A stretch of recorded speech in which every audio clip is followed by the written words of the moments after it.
Rabbi shrah li sadri wa yassir li amri wahlul 'uqdatam min lisani yafqahu qawli.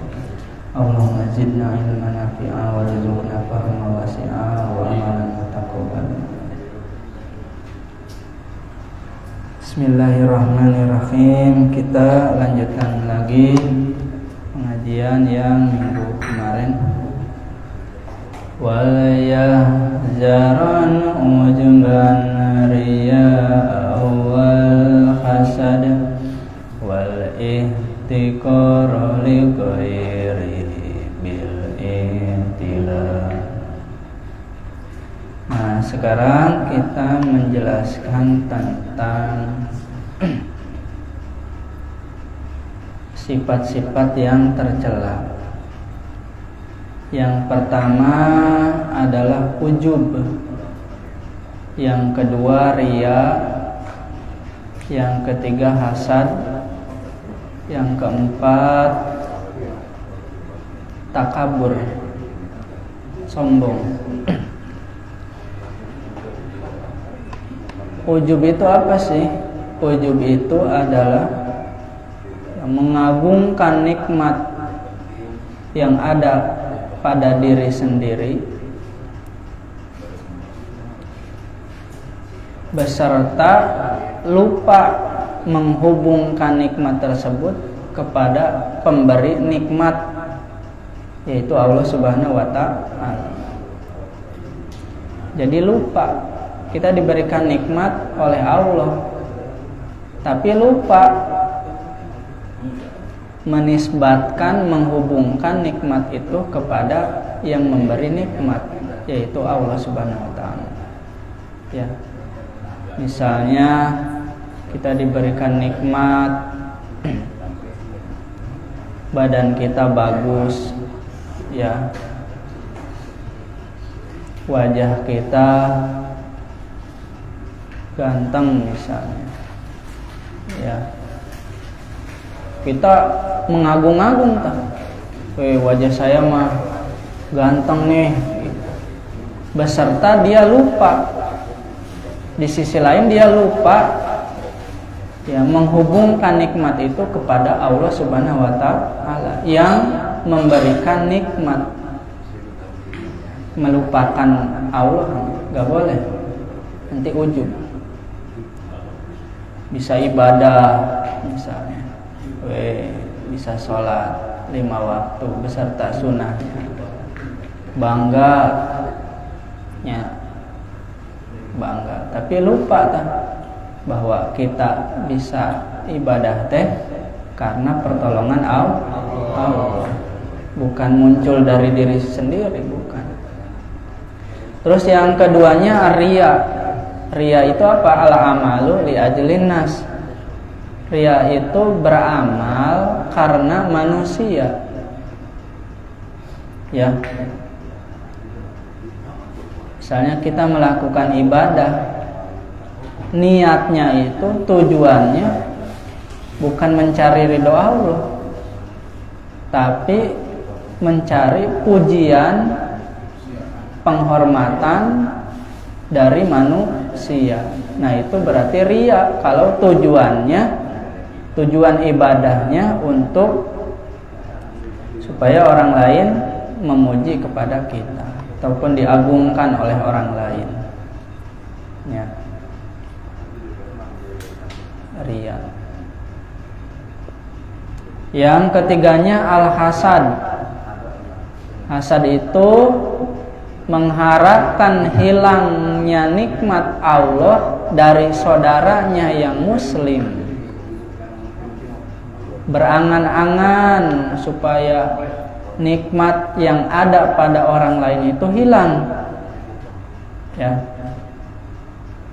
Nikmat dunia ataupun nikmat agama. Sebabnya apa sih orang bisa hasad, bisa iri? Asbabuhu al-adawatu. Sebabnya itu karena permusuhan. Karena bermusuhan.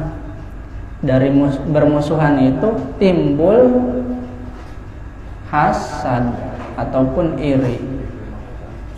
Ya. Ketika hasad, iri, mengharapkan nikmat yang ada pada orang lain itu hilang atau pindah kepada dirinya. Ya, tetangga kita beli mobil misalnya, kita nggak senang, iri, ya. Karena sebab apa iri teh? Karena sebabnya bermusuhan tadinya bermusuhan dengan tetangga, misalnya karena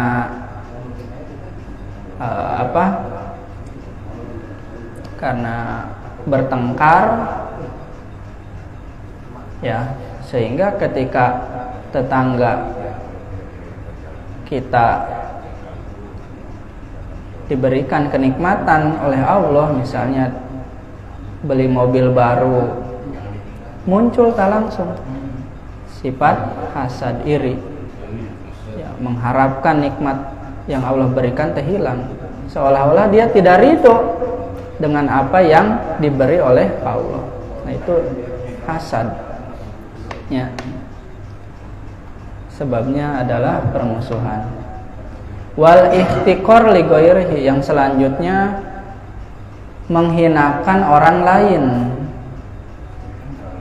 atau sombong lah, ya, sombong.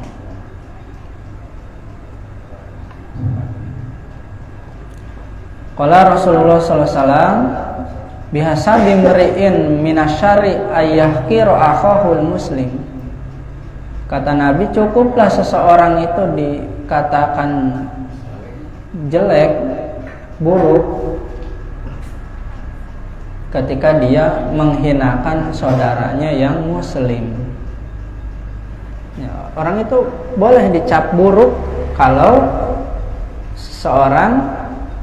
orang tersebut menghinakan orang muslim, bisa dengan ucapannya ataupun yang lainnya. Gimana tuh kalau menghinakan non muslim? Sama, gak boleh, ya. Kayaknya di dalam Islam itu ada ukhuwah Islamiyah, ada ukhuwah watoniyah, ada ukhuwah basyariyah. Kalau ukhuwah Islamiyah berarti persaudaraan, ya, sama muslim, sama Islam. Kalau ukhuwah watoniyah, persaudaraan negara, watoniyah itu negara. Karena negaranya satu, ya, di Indonesia misalnya, sama non muslim tetap bersaudara. Bersaudara kenapa? Karena orang lain pun walaupun muslim adalah penduduk Indonesia. Terus ada ukhuwah basyariyah. Ukhuwah basyariyah teh bangsa manusia, persaudaraan karena manusia. Semua orang, ya, walaupun orang non muslim itu tetap kita harus bersaudara. Kenapa? Karena mereka itu, ya, asalnya itu dari Nabi Adam, ya, anak cucunya Nabi Adam. Kita tetap harus menghormati, jangan menghinakan.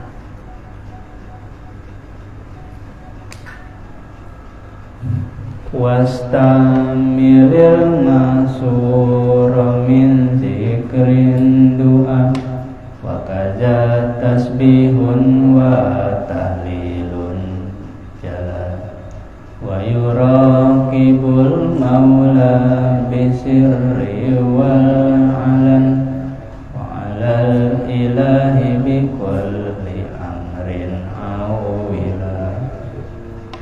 Nah, kita dianjurkan mengamalkan wirid-wirid yang datangnya dari Nabi Muhammad Shallallahu Alaihi Wasallam. Ya, wirid zikirnya yang dicontohkan oleh Nabi Muhammad, doanya, berdoanya, sok silahkan ditiru, dihafalkan doa yang dicontohkan oleh Nabi Muhammad. tasbihnya subhanallah, tahlil, la ilaha illallah. Ya. Walaupun kita boleh bikin doa sendiri boleh. Ya, mau ikut berdoanya seperti yang dicontohkan Nabi boleh ya. Zabadu adabin liqarin wa tuluban bakil minat tibyani wan humukamila. Nah, akhlak-akhlak yang terpuji ya, itu bisa kita cari di kitab At-Tibyan fi Adabi Hamalatil Quran karangan Imam Muhyiddin An-Nawawi ya. Kitab At-Tibyan situ menjelaskan adab-adab ya.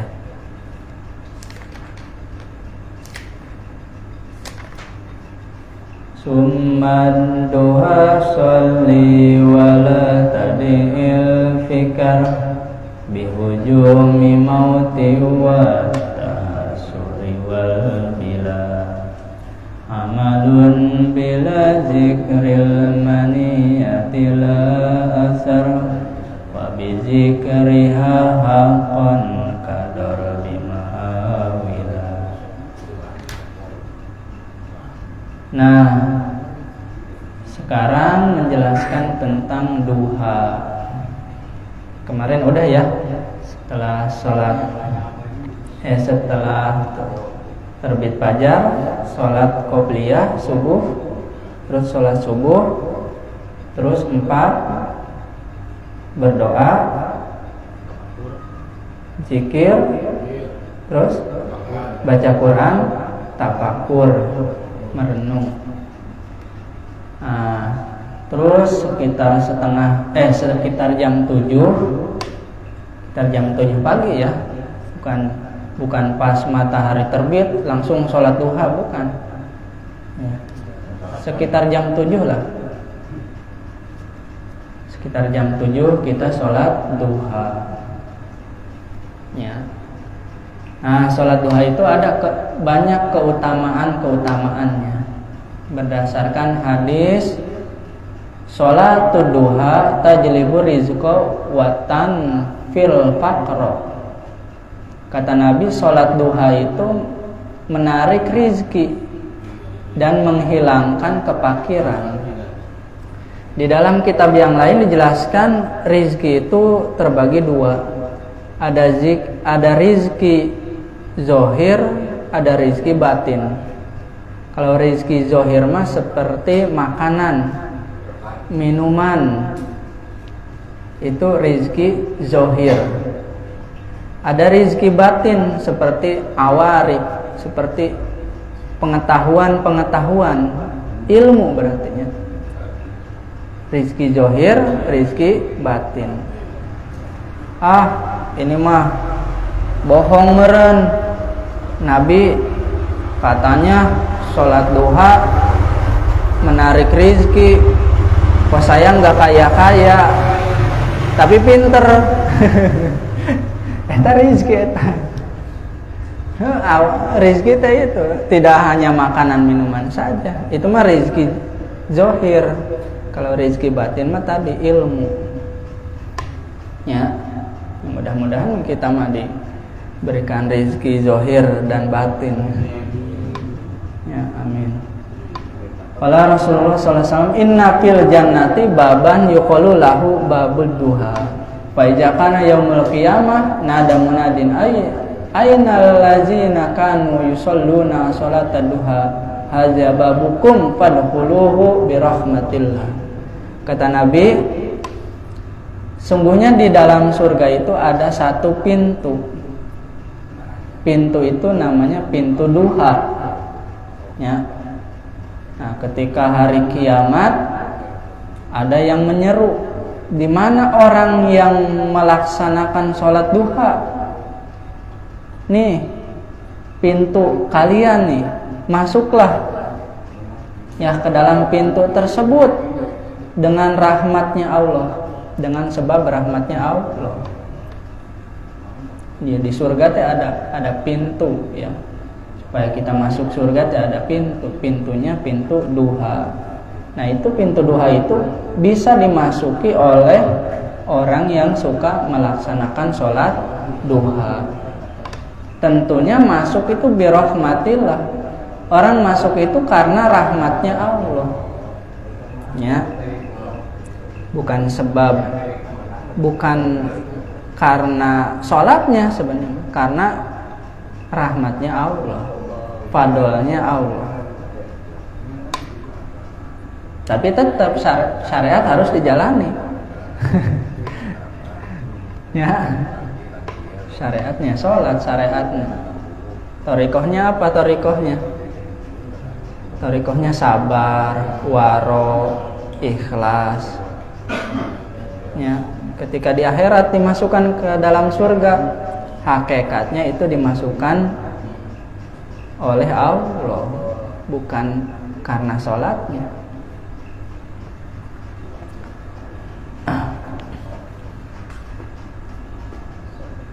Terus setelah sholat duha teh kita tafakur lagi, ya, merenung apa? Merenungkan masalah kematian, ya,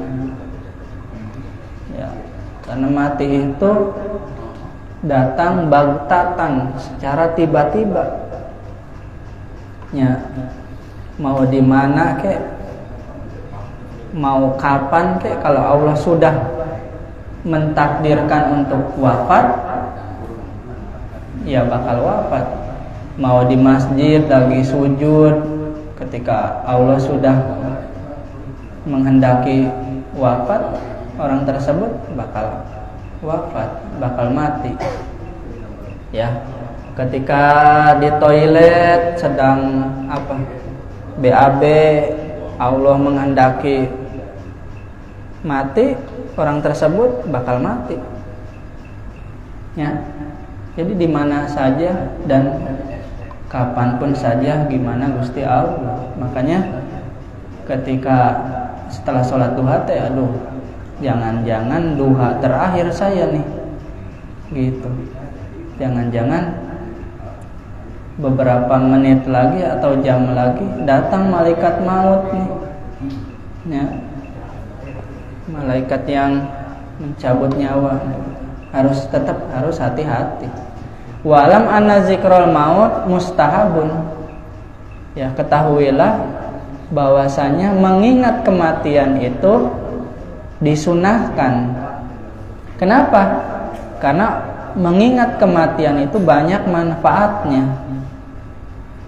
Yang pertama, manfaat dari mengingat kematian yaitu juhud fid dunya, bakal muncul juhud, sifat juhud.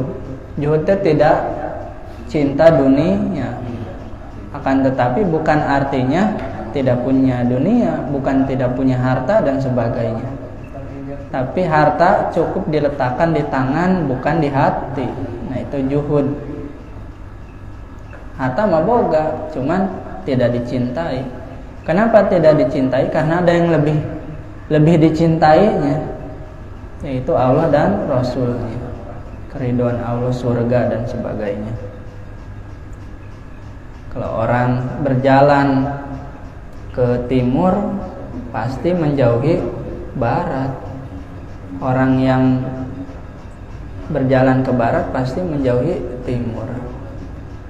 Orang yang cinta akhirat, ya, senang, rindu dengan surga, ridhonya Allah, pasti tidak akan senang dengan dunia.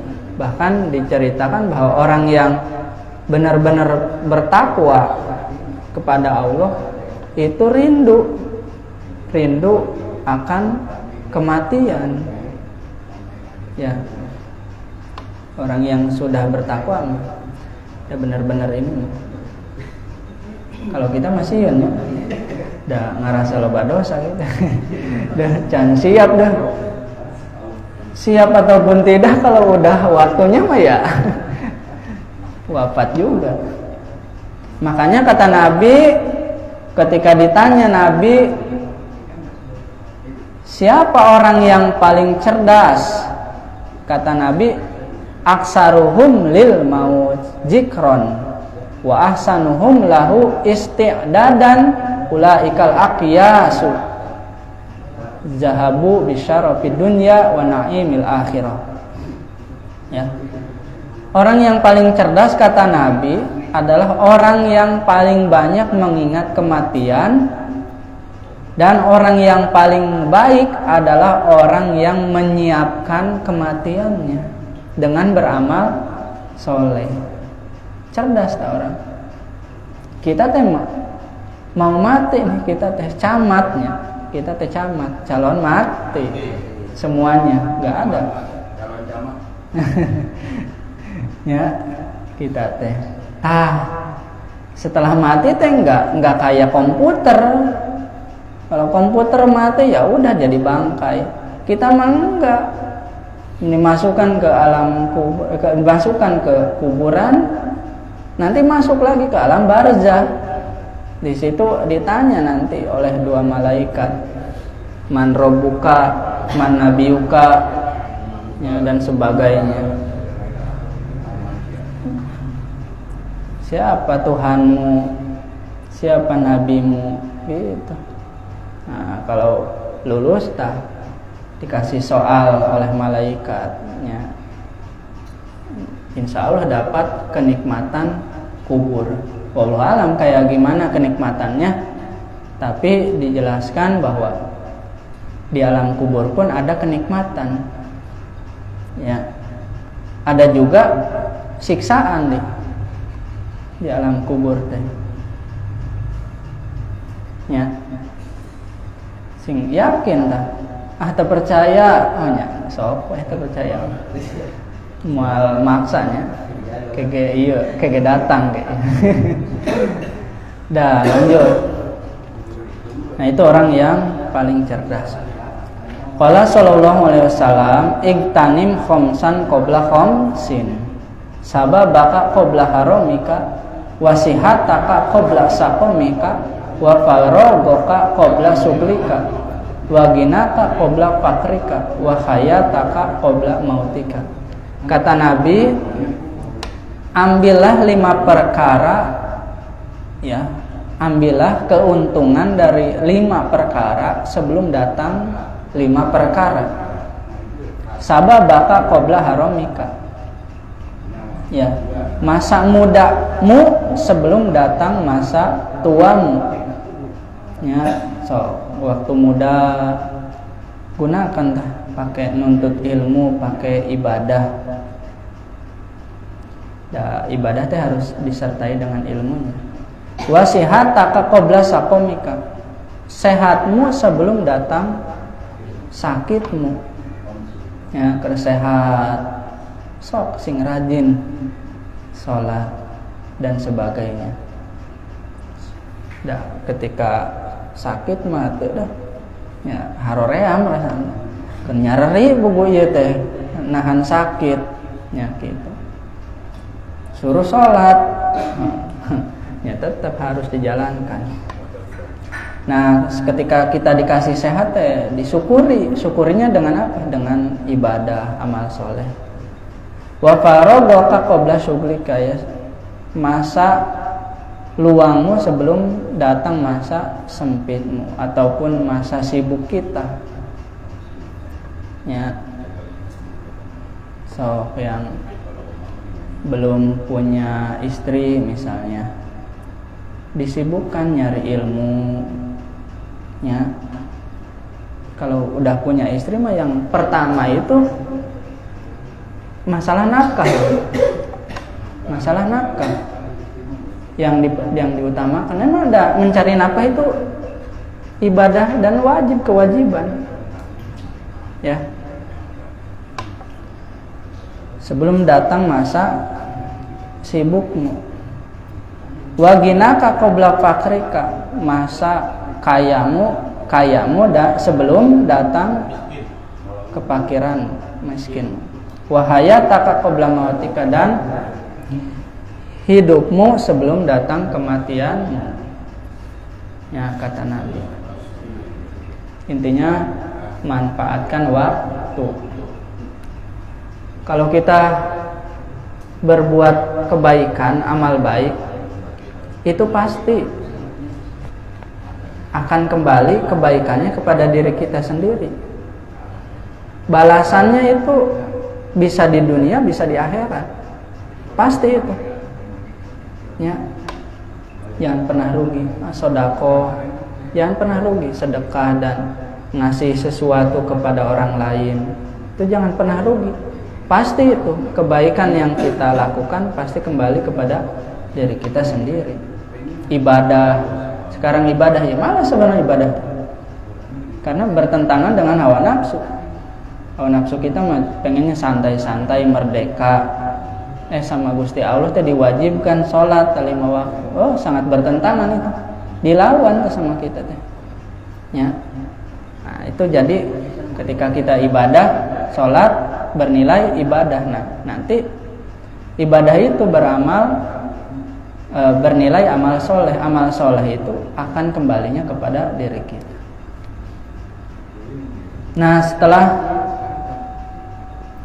Nah, summastagil bil ilmi au bi ibadatin au bil ma'isyati wa taronnal afdola.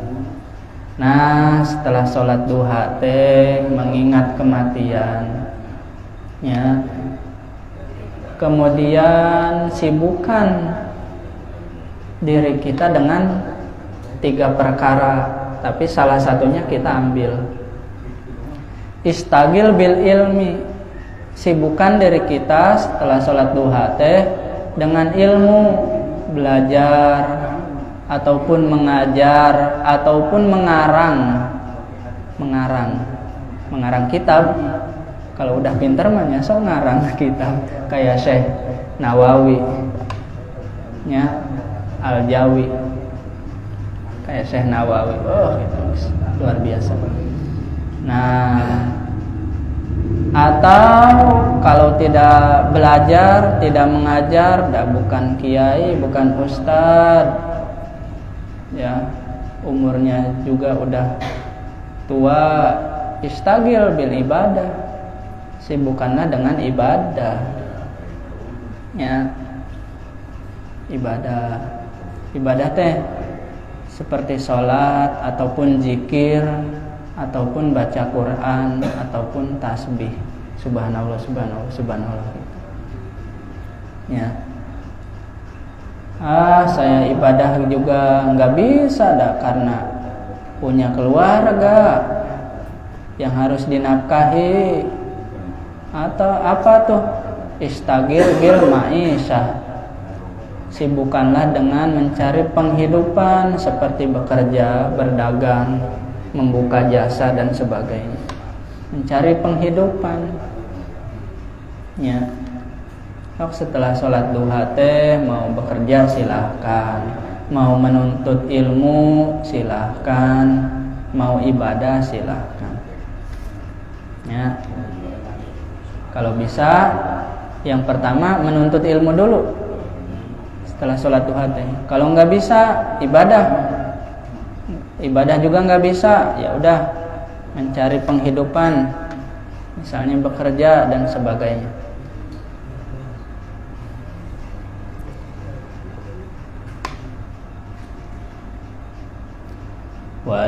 Fali alimin fadlun ala man ya'budu, fadlul buduri ala kawakibi fil jara. Innal ilaha wa ahla kulli samaihi wal ardi hattal hutama namlil falah. Kullu yusalli ya habibi alal ladzi qad allamal khairal nasa muhasilan. Man fi tariqi lit ta'ala yasluku fa ilal jinani lahu tariqun suhila wa malaikatan tad'ul janaha lahu ija yas'aridun bimaramihi mutaqabbala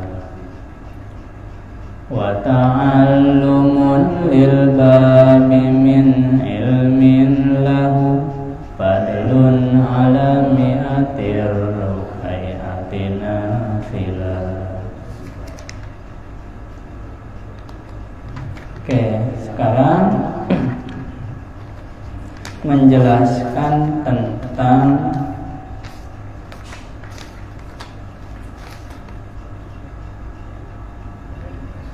orang yang berilmu, keutamaan orang yang berilmu dan orang yang mencari ilmu. Ya. Kata Nabi, fadlul alim 'alal 'abid ka fadlil qamari lailatal badri 'ala sairil kawakib.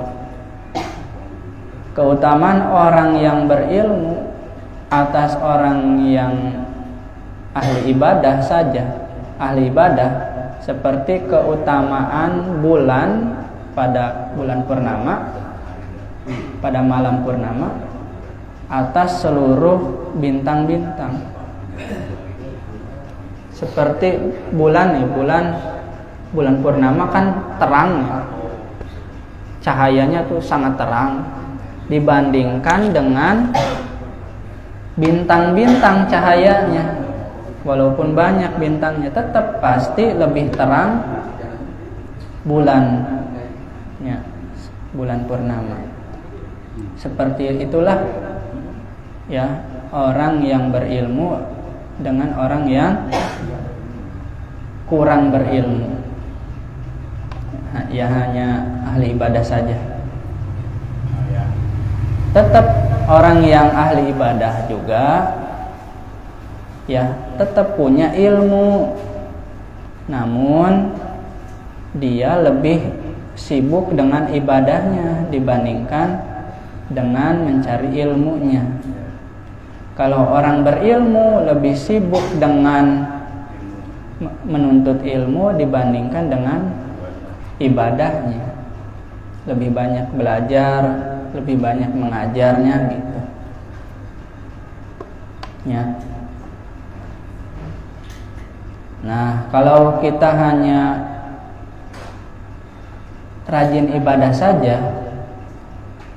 tapi tidak ada ilmunya lah, tidak punya ilmu tentang ibadah tersebut, nggak tahu pembatalan sholat, syarat-syaratnya ya, dan sebagainya yang berkaitan dengan sholat misalnya ibadah. Ya, ada yang mengatakan wa kullu man bi ghairi ilmin ya'malu a'maluhu mardudatun la tuqbalu. Setiap orang yang beramal tanpa didasari ilmu, a'maluhu mardudatun la tuqbalu, maka amalnya itu ditolak dan tidak diterima oleh Allah Subhanahu wa taala. Di dalam kitab Minhajul Abidin itu disebutkan karangan Imam Ghazali, setelah kita rajin ibadah, kita ibadah nih supaya diterima oleh Allah teh ya, setelah rajin ibadah itu ada godaannya lagi. Apa? Biasanya muncul sifat ujub ataupun riya ataupun sombong. Nah, itu teh muncul setelah kita rajin ibadah.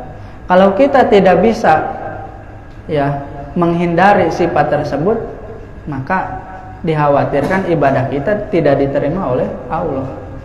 Ibadah mah ibadah tapi sombong kepada orang lain, ujub misalnya, riya. Nah, itu ya kalau ibarat orang punya beras dikarungin, karungnya dibolongin, muruluk habis tadi. Nah, seperti itu. Jadi banyak. Setelah kita rajin ibadah, jangan dulu bangga. Ya. Karena masih banyak godaannya. Terutama penyakit-penyakit hati tadi. Ujub, riya, sombong, dan sebagainya. Itu nanti akan terjadi setelah kita rajin ibadah. Lihat orang gak suka sholat, ya mah calon pinarakaeun lah sombong tah. Kalau gitu sombong ya, sombong udah rajin ibadah, lihat orang yang gak ibadah teh ini calon neraka baik. Kamana calon neraka aduh sombong amat. Ana khairu minhu, cek iblis mah. Saya lebih baik darinya, gitu. Cek iblis mah. Saya lebih baik dari Nabi Adam, cek iblis. Kenapa? Saya mah diciptakan dari api, Nabi Adam mah diciptakan dari tanah, gitu. Saya nggak mau menghormati Nabi Adam, nggak mau sujud kepada Nabi Adam. Cek iblis teh gitu. Ana khairu minhu. Iblis teh gitu. Sombong teh. Saya lebih baik darinya. Nah, gitu. Kalau kita, nah itu kalau sombong, muncul sifat sombong, ada resepnya. Resepnya apa? Tips. Ada obatnya. Kalau kita lihat orang yang lebih tua kepada kita, supaya kita tetap rendah hati, berbaik sangkalah bahwa orang yang lebih tua umurnya dari kita lebih banyak ibadahnya. Kita kalah yang muda ya ibadahnya, karena umurnya juga masih muda. Ya, gitu. Sehingga kita mau cium tangan, ibadahnya lebih banyak dari saya, cium tangan, tawadu, rendah hati. Lihat orang yang lebih muda dari kita pun harus rendah hati, harus mau menyayangi. Kita berbaik sangka bahwa orang yang masih muda itu dosanya lebih sedikit daripada kita. Kenapa? Karena dia hidup di alam dunianya belum lama seperti kita. Jadi dosanya lebih sedikit. Itu berbaik sangkanya supaya nggak sombong. Tipsnya, lihat orang yang berilmu, ya dia beramal dengan didasari dengan ilmu, ya di kemungkinan besar diterima oleh Allah. Kalah tak kita cium tangan kepada ulama ustaz. Kepada orang yang tidak berilmu, orang yang bodoh, tetap kita berbaik sangka. Ya, misalnya ada orang yang bodoh nih, melakukan maksiat. Dia melakukan maksiat didasari dengan ketidaktahuannya. Kalau kita melakukan maksiat didasari dengan tahu ilmunya, udah ngaji di mana-mana, tahu ilmunya ini teh haram. Iya enggak? Kita melakukan maksiat dengan keadaan kita tahu perkara tersebut teh haram, tapi masih dijalankan. Orang lain mah melakukan maksiat nggak tahu, dia nggak tahu halal haram dan nggak pernah ngaji misalnya. Tawadu, terendah gitu. Ya, masya Allah. Gitu. Sebentar lagi ya, sedikit lagi.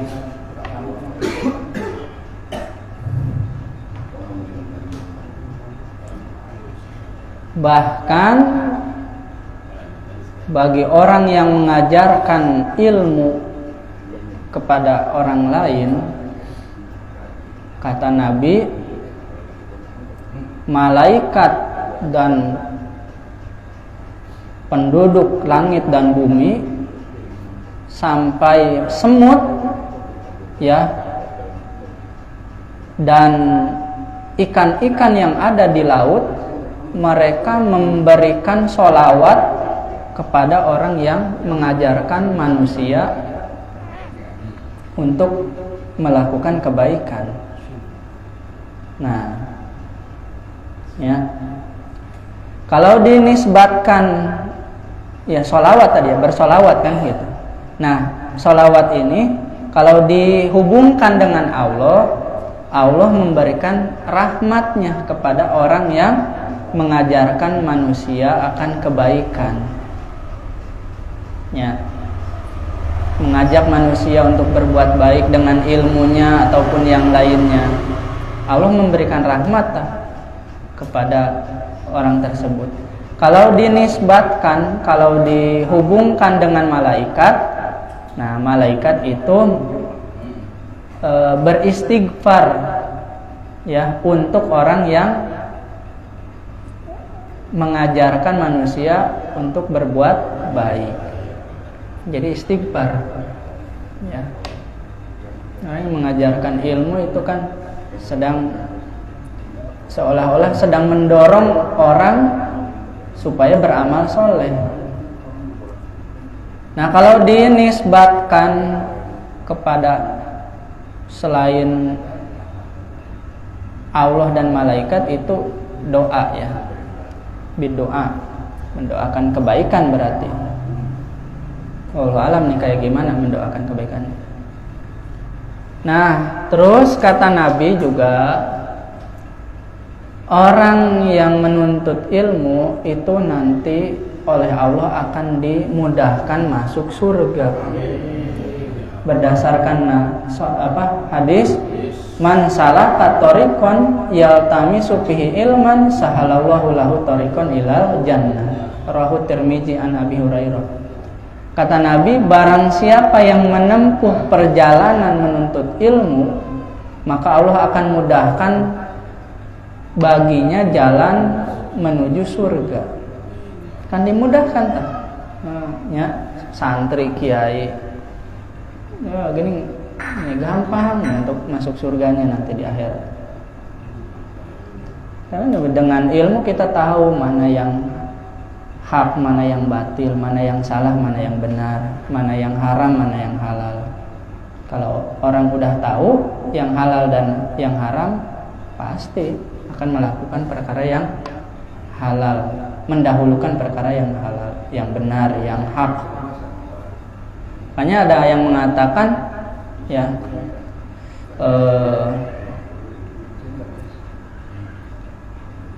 wa may ya'rifi syar'a ya wa may ya'rifi syar'a yaqufihi.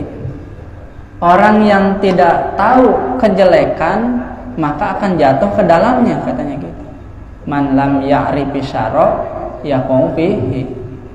Orang yang tidak tahu kejelekan, tidak tahu perkara yang benar, tidak tahu perkara yang benar dan yang salah, perkara yang halal dan haram, maka akan jatuh ke dalam perkara yang haram. Orang tidak tahu perkara yang haram misalnya gitu, akan jatuh ke dalam perkara tersebut, perkara yang haram tersebut. Terus malaikat meletakkan sayapnya kepada orang yang menuntut ilmu karena ridho dengan yang dicarinya. Ya. Nah, meletakkan sayapnya teh ada makna hakikat, ada makna majaz. Kalau hakikat mah emang benar-benar sayapnya itu digebarin, diletakkan di bawah, ya, lalu si sayapnya itu diinjak oleh orang yang sedang menuntut ilmu. Itu makna hakikat. Ada makna majaz, ada makna majazmat at-tawadu li talibil ilmi. Malaikat merendahkan hatinya kepada orang yang menuntut ilmu. Jadi malaikat dia rendah hati kepada orang yang menuntut ilmu. Terus menuntut ilmu satu bab itu lebih baik daripada sholat sunnah 100 rakaat. Ya. Ini berdasarkan hadis Nabi, li anna tagdua fata'allama baban minal ilmi khairun laka min antusalliya rakaatin. Ya. Kata Nabi, kita pagi-pagi nih mencari ilmu. Satu bab misalnya bab wudu misalnya, bab ikhlas, ya. Satu bab aja itu lebih baik ya daripada sholat sunnah 100 rakaat. Artinya lebih banyak pahalanya. Ya, lebih baik lebih banyak pahalanya. Bahkan Imam Syafi'i mengatakan tolabul ilmi afdalu min sholatin nafilah. Mencari ilmu itu lebih utama daripada sholat sunnah. Ya, maksudnya mencari ilmu yang bermanfaat,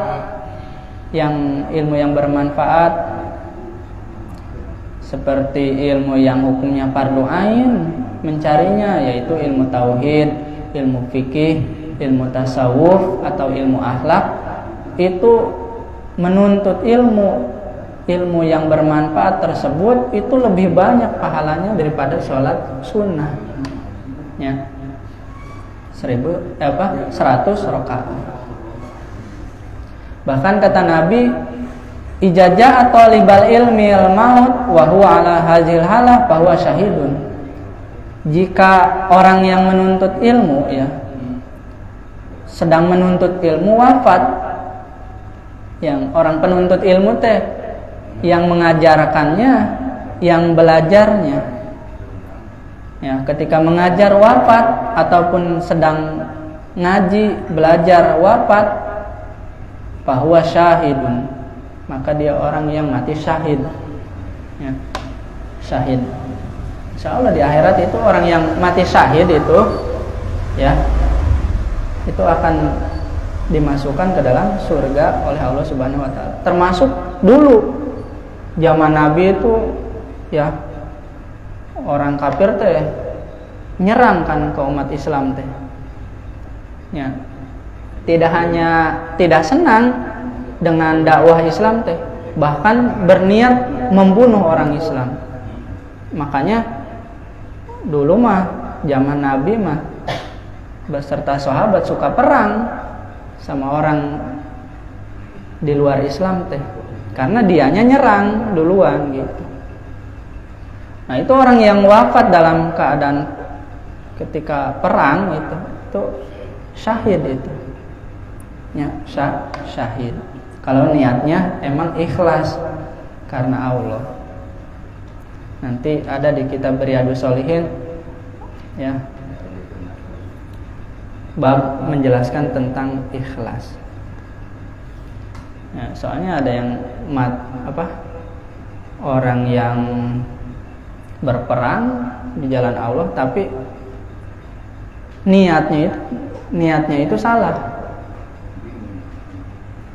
Niatnya itu dia supaya dianggap jagoan gitu. Saya mau jagoan nih, makanya ikut perang.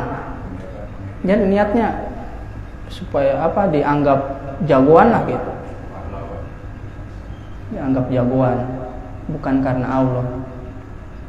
Ya. Nanti di akhirat dia dilemparkan ke neraka, dimasukkan ke dalam neraka. Ya Allah, kan saya mati dalam perang dulu zaman beserta sahabat. Kenapa saya dimasukkan ke dalam neraka? Karena niatmu salah.